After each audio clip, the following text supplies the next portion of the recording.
ભાવનગરમાં 2 દિવસ પહેલા ફોરેસ્ટ ક્વાર્ટરમાંથી પત્ની, પુત્રી અને પુત્રનું તકિયાથી મોઢું દબાવી હત્યા કર્યા હોવાનો મામલો સામે આવ્યો હતો।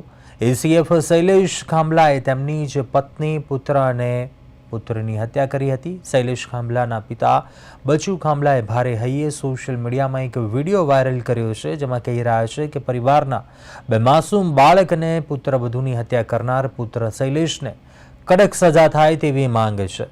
સોશિયલ મીડિયાના માધ્યમથી બચુ ખાંભલાએ જણાવ્યું કે આ કૃત્યો માટે શૈલેષ ખાંભલા મુખ્ય ગુનેગાર છે, તેને કડક સજા થવી જોઈએ। પુત્રએ આ ખૌફનાક કૃત્ય શા માટે કર્યું તે ખબર જ પડતી નથી।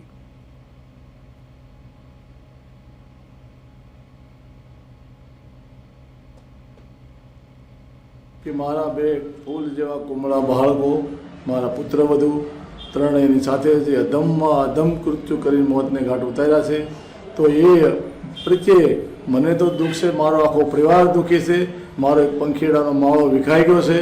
તો એને માટે સરકારે પોલીસ દ્વારા અમને એવું જાણવા મળ્યું છે કે એમાં શૈલેષ ખાંભલા પોતે ગુનેગાર છે, તો એને પણ સજા થવી જોઈએ।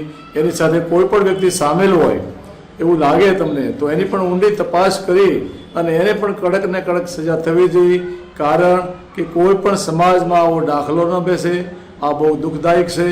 તો એની માટે હું સરકારને, પોલીસને વિનંતી કરું છું